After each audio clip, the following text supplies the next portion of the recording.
Okay, this is chapter 2, section 4. This is the first part called The Fall of the Roman Empire.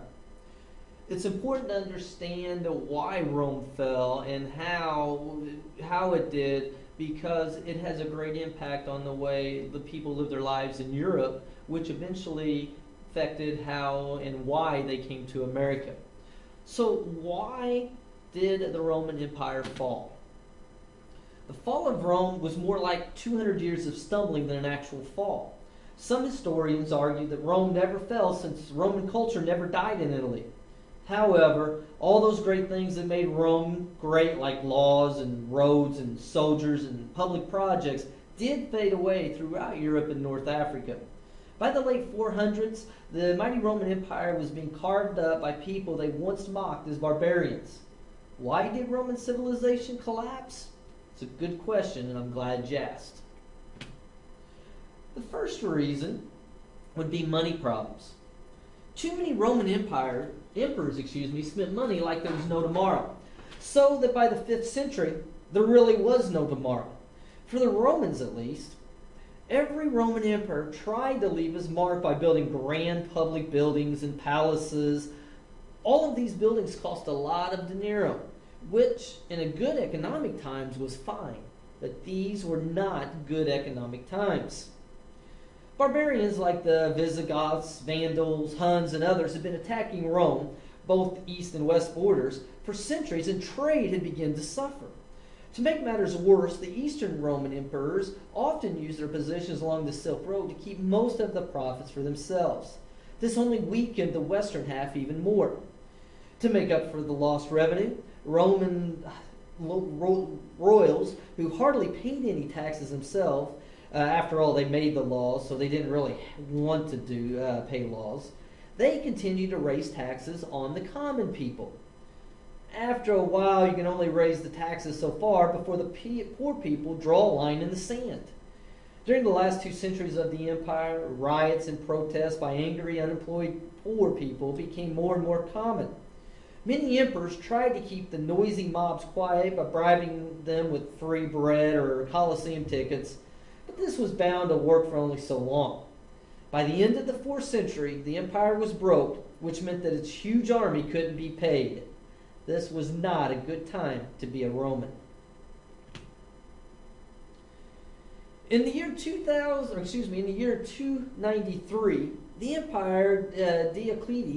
the Emperor Diocletian realized that something had to be done. So he came up with a brilliant plan that would divide the empire into 2 halves: Eastern Rome and Western Rome. This plan was supposed to solve a problem that no one had foreseen during the glory days of the Pax Romana. You can only grow so far until you get too big. By the 3rd century, Rome's borders were seriously overextended. The empire was a whopping 1 million square miles, stretching from Britain in the west to Palestine in the east. 1 out of every 5 people on the planet was a Roman citizen. The sheer size of the empire made policing it a nightmare. The army simply could not keep up. Of course, we know that Diocletian's plan worked for only about 50 years until things began to get horribly wrong. The 2 emperors often clashed and tried to gain sole power for themselves. In 324, the Eastern Roman Emperor Constantine built a new capital, Constantinople, named this after himself. The Western Emperor kept his capital in Rome. The problem with this was obvious. You no longer have 1 empire, but 2, both calling themselves the Roman Empire.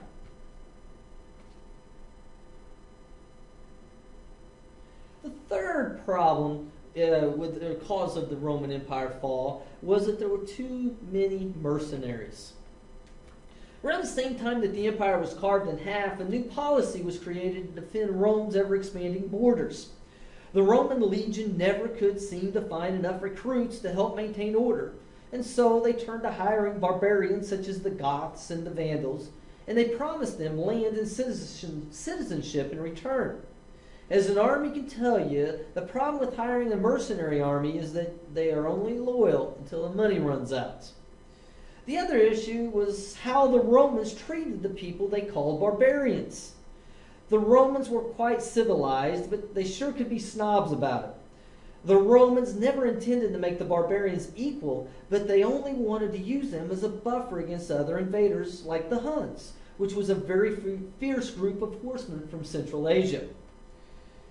Time and again, Romans reneged on their promises to the Germans and the Huns and others, and this caused a lot of resentment. By 400 CE, the Goths had gotten fed up with the Roman allies and were now attacking Rome itself. These barbarians often had little to lose by attacking Rome.